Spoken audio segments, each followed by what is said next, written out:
أعزائي المشاهدين، النشاط المسرحي من أهم الأنشطة التي تميز بيوت وقصور الثقافة في محافظات مصر، وده لأهميتها في إخراج المبدعين في مجالات الفنون. أعزائي المشاهدين، وزي ما تعودنا من خلال برنامجنا المسرح في الصعيد بنلقي الضوء على أحد العروض المسرحية في إقليم محافظات جنوب الصعيد، فتابعونا.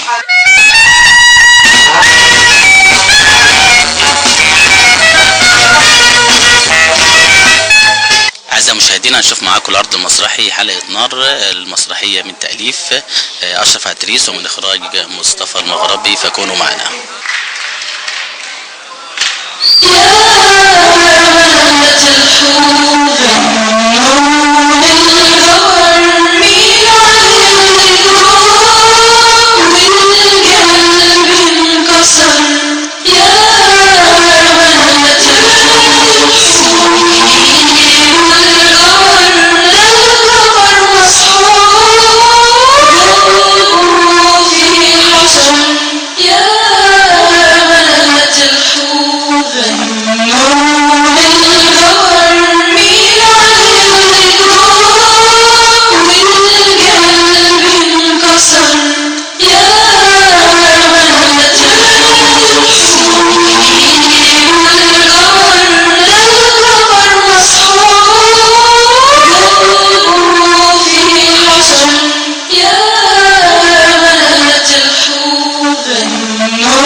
زي ما يكون الطوفان رهبة لكل الخلق، ومحدش دريان بالشمس، في عينيها العمى ونجومها مطفية، غيمة سواد ولا سحابة غشاوة ولا قلة نظر.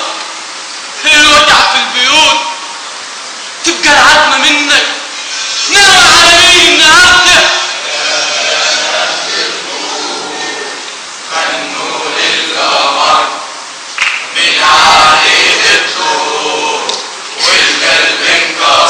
من زمان والسواد في قلبي، هو احنا بنتك بشراب يرمي عليلته بالعمى ويضحك ضحكة موت.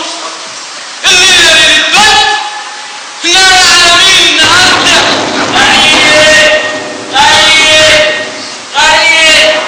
يا أهل البلد يا خلقه، يا أهل البلد يا خلقه. الجيوش انت غرقانة في الساقي تاني، يعني الليلة هي ناقصة. البير اتمل والساقية برضه مش عايزة تلف. البير خزان مبلول بالحزن.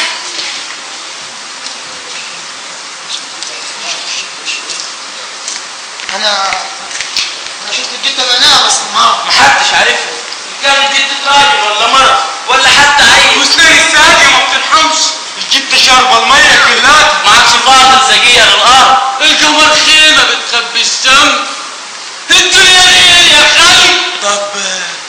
طب يا ترى الجتة دي بتاعت مين؟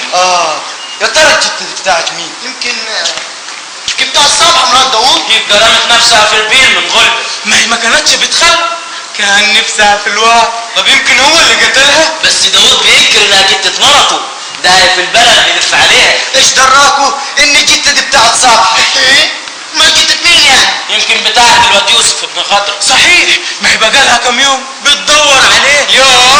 هي شرطة في البلد، ناس كتير بتروح واللي بيروح ما بيرجعش. البير خزان مبلول بالحزن، القمر خيمة بتخبي الشمس، الدنيا ليل يا خالد. ولدي يوسف، ولدي يوسف، محدش شاف يوسف. يوسف ولدي، يا مين يصدق، يا مين يشوف، دلوني يا خال. يوسف يا ولدي، يوسف يا ولدي، يا مين يصدق، يا مين يشوف،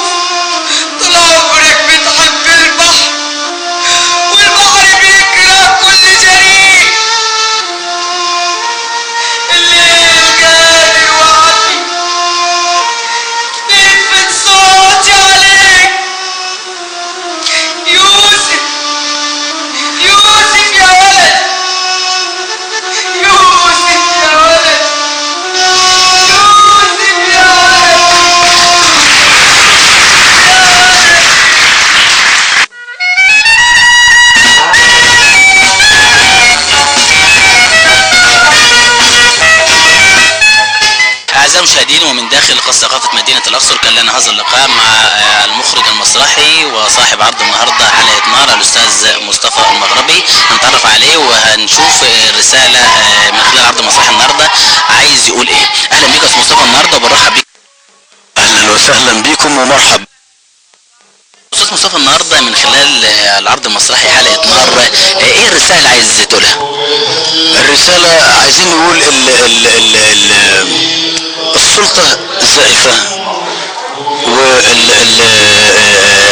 والسلبيات اللي هي أدت إلى قهر الإنسان ولجوءه في الآخر إلى الثورة. وبالإضافة إلى احنا برضه بنعالج قضية العقم العربي في هذا العرض. يعني لقيت صعوبة في توظيف كل دور لأعضاء الفرقة عندك؟ هو بصراحة معاناة شديدة، لأن كل الناس اللي هنا طبعا هو مجرد هو يعني، فبالتالي العناصر بتبقى أولا في مسرح الأقاليم متغيرة. يعني ممكن ممثل يشتغل معايا مثلا 20 يوم وبعدين يمشي، وطبعا بندرب غيره، وهي دي معاناة مسرح الأقاليم يعني. وبيبقى في صعوبة بقى في تدريبه، لأنه بناخده خامة جديدة ونبدأ بقى مشوار معاناة. طبعا مش إلا قلة قليلة بس اللي بتبقى شبه مدربة في العرض. الأستاذ مصطفى المغربي، مجال حضرتك في يعني أو مشوار حضرتك في هذا المجال، ادينا نبذة كده عنه. والله هو أنا مشواري يعني مشوار طويل شوية. احنا بدأنا سنة 82 83 وكنا عملنا أول عرض اسمه المهاجر اللي تم اعتماد فرقة الأقصر بيه يعني. وبعد الاعتماد بدأنا بقى نصعد المواقف ونعتمد برضه مخرجين، وتم اعتمادنا انا والاستاذ يسر السيد، كانت اول اعتمادات. وبدأت نشوف بقى بقية المواقع مثلا حسن فتحي الطود، يعني عملنا على اجل اعتماد 3 مناطق، بالاضافة للفرقة القومية اللي بتاعت الأقصر اللي صعدت القومية. بعد احداث 25 يناير بالتاكيد طبعا يمكن يعني نقول الحريه سادت جميع القطاعات. يا ترى ايه نصيب القطاع الثقافه او قطاع المسرح بالتحديد في الحريه؟ والله هو دلوقتي احنا يعني الحريه حاليا يعني مسموح لنا ان احنا، اصل كان زمان طبعا النص بيتقدم لازم بالرقابه بقى، ويترفض يتقبل يتقص حاجات كتير يعني. ولكن دلوقتي المسألة بقت متهيألي يعني ايه يعني احسن من الاول، يبقى في حرية. ودلوقتي حتى هم يعني الادارات اللي هي منوطة بهذا الموضوع بدأت تقول بقى اللي عنده فكرة عن الثورة او عروض عن الثورة يبدأ يعملها. بس طبعا موضوع الرقابة على المصنفات دي بقى يعني الرقابة على المصنفات دي احنا لسه ما اصطدمناش بيها يعني لغاية دلوقتي يعني. فما نعرفش في الايام اللي جاية لو اصطدمنا هنقول ده هو الرقابة هي اللي بتقول النص ده ينفع او ما ينفعش من الناحية الامنية يعني. وهو المفروض ان احنا يعني ايه الحرية ان احنا نقول كل شيء عايزينه، نقول للحاكم لا، نقول لمسؤول الشرطة لا، نقول لكل الناس لا، او ايوه ربما نتفق او نختلف، لابد ان الثورة يبقى حصل فيها تغيير. اتفضل. المشهد الثقافي بعد 25 يناير عبارة عن ايه من وجهة نظر حضرتك؟ والله الكل متفائل بالثورة، ولكن طبعا احنا المشهد بتاعنا دلوقتي كل الناس بتتكلم، واعتقد يعني ان هناك حرية مطلقة حاليا للكلام. لكن فيما بعد احنا لسه لغاية دلوقتي ما نعرفش ايه اللي هيتم في اللي جاي يعني، حين يستتب الامر لحاكم ورئيس دولة ومجلس شعب والكلام ده كله، هنعرف بقى المسألة تمشي ازاي. قد تكون يعني هتمشي على نمط الثورة او العكس، وعلى رأي المثل ان عاد وعدنا. هي المسألة كده. ايوه اتفضل. استاذ مصطفى المغربي، مخرج عرض المسرحي النهارده حلقه نار. طبعا انا في نهايه هذا اللقاء بشكر حضرتك واتمنى ليك التوفيق ان شاء الله، ونتمنى نشوف النهارده عرض متميز، ونتمنى الرساله توصل ان شاء الله بشكل جيد. يعني انا اتمنى برضه ان تستمتعوا بالعرض، والجماهير اللي هتحضر العرض تستمتع بيه جيدا، ويا ريت يعني الناس تفهم حتى المعنى اللي احنا عاوزين نوصله يعني. مش بقول لكم نص البلد دي مخاطاتي. يا سلام بقى يا اخويا، وانت بقى من انهي نص فيهم؟ انا بقى لا بتاع نص ولا ربع، انا بقى خليت الحاج امير الله يعمل بيته يجهز لي الورقات بتوعي واشد الترحال على بلد تكون خابسه. السكه اللي تودي الشيخ في شويه مصلحه قبل هتاخد كل كليله، بس خلي بالك مش كل مره وتسلم الجرة. يعني كده ابو زيد كلها خوازيق. طب يا سلام يا اخويا من النجوم. طب خلونا في حكايتنا. يا شيخ عباد يا شيخ عباد يا شيخ عباد كمل لنا بقى حكايه الواد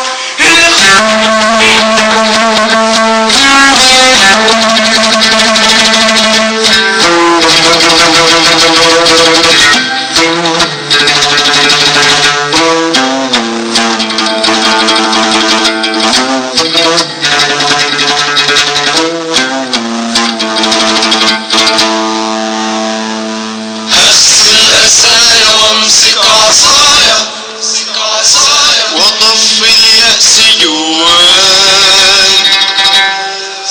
وغني للأمل موال بعيون الصبا يلحون هز الأسايا. الواد كان زينة الشباب لما راح للبحر الصغير اللي بيشرب من مية الرياح الهجر مرتاح لقي تعويض كانت تحب تعوم في الغريب شوف الواد ينزل من الغريب ريحة الشاه وكأنه كان كلمه محدث يا ولداه وشاف الخطر بعيد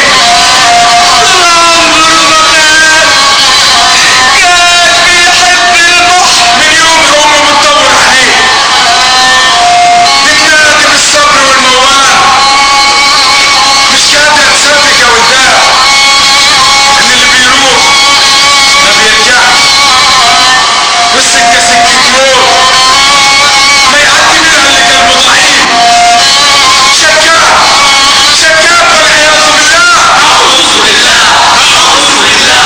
يا مين يصدق يا مين يشوف يا مين يصدق يا مين يشوف ولد يوسف طافرك بتحب البحر والبحر بيكره كل شريك. يوسف يوسف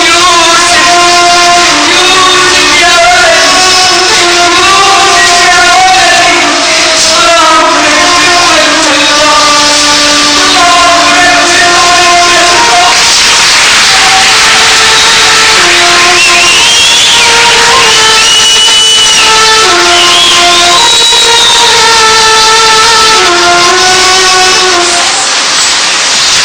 يا ملعون يا ولاد كلب ولا دي الاثنين هنا.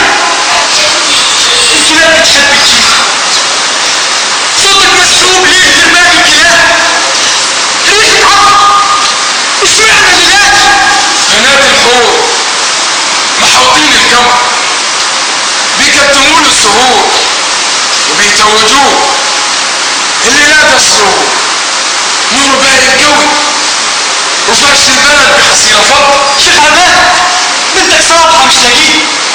بنات الحور صبايا كتير خدهم القمر الليلة ليلتك يا داوود. صبحة يا مقدر يا بخت يا نصيب يا مكتوب يا مقدر يا بخت يا نصيب يا مكتوب. يا مقدر يا بخت يا نصيب يا مكتوب. هو البخت بين الواحد والولد كام النهارده يا بنات الحور سيبوا القمر يا بنات الحور. مين المدبر مين خد يا واد يا ولد مش انا يا نور مش انا يا نور يا ابني خاف يا مش هضرب يا نور انا ما عملتش حاجه ما تضربنيش يعني. يا بقول لك ما تخافش فين امك يا اصل نزل من جهه الحداد بتقول لا لا لا يمكن يعني بتقول فقال لامي مرات تعبان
عليا الواد. ايوه مبروك عليك الواد. مقدر ومكتوب، لازم نرضى بالبخت والنصيب. حوالي كانت عايزه تساعدكم والخلفه تيجي على المهد. ما يصبروا سنة ولا اتنين زي الواد الناوي ولا الواد ابو سويلة ابو لسان زاز، ربنا رضي عليه وكله. بعد 15 سنه وبقي راجل ومردوم جاب 15 عيل. وهي بس نخلفوا عند عيال. اشمعنى انت اشهر؟ لازم يكون النفر عنده عزه ولمه وعيله كده ولا يا الشيخ عباد؟ ابقى غلطان؟ ابقى غلطان يا ابو مسافر؟ يا متعلم يا بتاع المدارس. اللي جابك يخلي لك ابو سويلة، ربنا يساعدك. يعني كان لازم تتمجلتوا عليا ابو الحاج امين. طب هو الدين بيقول كده؟ اهل البلد يجوا على الغلباني بزيني. ما تاخدش بالك يا ولد؟ اخواتك وبيهزروا معاه، الله يصلح حالك يا ابو العيال والهم يتقيل. لا حب تجيل ولا حاجه يا داوود، ولا يكون عندك فشل. هي حبنا في الوريد ولا في العضل هتبقى جمل. صدقني تروح رطوبه بالجسم وبالعظمه وتجيب لك كام عيل مجروح وتبقى اول عفاريت تجيني. فيها ايه لو تدوا صفوفه بلحم؟ بلاش الجمل دي، حرام الاسم.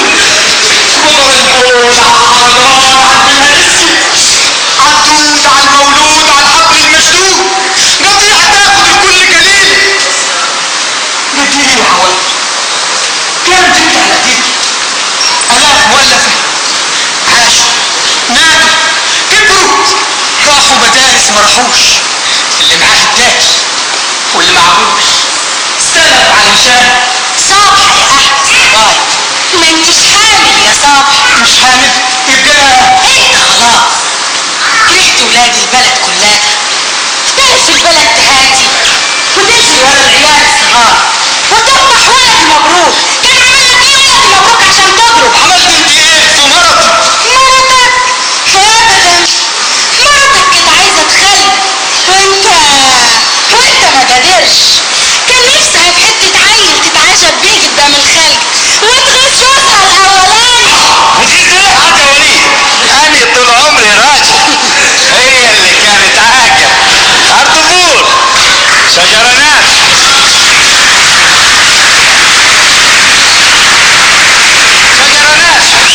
او نخله ذكر ما بتطرحش، يبقى بتجيب ليه حاجه وليد؟ قلت لها عندي الحل مفيش غير. تطلعي فوق السطوح تحلي برجلك ساعة ما يدق الفجر في بطن السما، وساعتها هتبقي أغنى في الخلفة، تحبل وتقطع من العادة وتجيب لك إن شاء الله متعين يا داوود. لكن ما حصلش نصيب، واللي حصل حصل. إنما بقى ولدي مبروك، تعالى هنا. ولدي مبروك كان عمل لك إيه عشان تضرب؟ يا وليد انا ما جيتش عند ابنك، انا كنت بتحداها، انا كنت بتحداها وشايفك بالجد. لو راجل ينزل لي تحت، العادة كانت بيني وبينه عين في عينه ابن الكلب ده. وهتاخد الشغلانه بتاع كل ليه؟ شتيمه وقله حياه، قله عقل بعيد عنه. ما عندوش ايمان بالله. انت بالمقسوم بقى يا داوود عشان خاطر الخالق. يا حول الله، عوضك على الله عقلك يا غلبان. طول عمرك كنت بتشرب الحلو كله، يعني بالذوق تدوق المر وتشرب الحلوى. ده مرض ملوش علاج. اللهم احفظنا ويديم علينا الصحة والعافية. قولوا معايا اللهم امين. يعني كان لازم تبص لفوق يا داوود، ده نور يلحس الجثث ومحدش يقدر يدب. وديك شايف محمد سليمان لعب وخد عبرة منه. بس كان سليمان لسه بعقله، نظره بس اللي راح، انما انت خد منك عقلك وساب مكانه حجر. طوبة ناشفة دماغ زي الحديد، ما في ابدا. كان غاوي يقعد لوحده مبحلك في السبت لغاية ما في يوم ما قدرش يفتح عينيه، راح نظره يا ولدان. من ساعتها وبقي الكلب بتاعه يزعل، تكونش فاكر اللي حصل لصاحبه. يلا